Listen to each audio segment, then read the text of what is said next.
Amusons-nous maintenant à déterminer quelle est la relation entre la dérivée de la concentration en ion permanganate par rapport au temps, par rapport à la vitesse volumique de la réaction.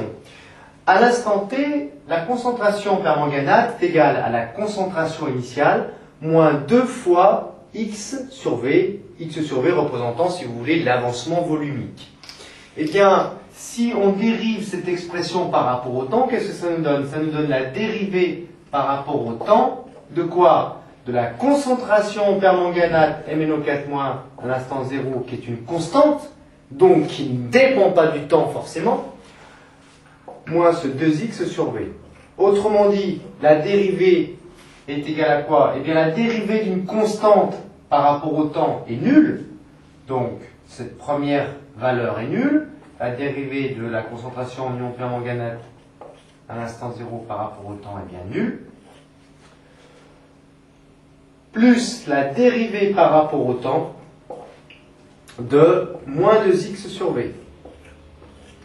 Moins 2 sur v étant une constante, par rapport au temps, on peut la sortir de cette expression, ce qui nous donne, pour la dérivée de la concentration en ion permanganate par rapport au temps, c'est égal à moins 2 sur v fois la dérivée de x par rapport au temps. Qu'est-ce que nous voyons dans cette expression? Eh bien, nous n'avons aucun mal à reconnaître ici la vitesse volumique, 1 sur v fois dx sur dt. Autrement dit, la dérivée de la concentration en ion permanganate par rapport au temps est égale à moins 2 fois la vitesse volumique de la réaction. Intéressons-nous maintenant au sens chimique de cette dérivée de la concentration en ion permanganate par rapport au temps. Pourquoi moins 2 fois v? Eh bien, vous savez que la vitesse volumique est toujours positive, donc cette dérivée est négative. Qu'est-ce qu'elle exprime, cette dérivée? Eh bien, c'est tout simplement la concentration en ion permanganate à l'instant T2, moins la concentration en ion permanganate à l'instant T1, sur T2 moins T1. Pourquoi cette expression est-elle négative? Eh bien, tout simplement, les ions permanganates, leur concentration diminue. Ça veut dire que MnO4- à l'instant T2, cette concentration est inférieure évidemment à celle précédente, MnO4- à l'instant T1. Autrement dit, cette expression est bien négative. C'est normal qu'on trouve le signe moins 2 devant la vitesse volumique.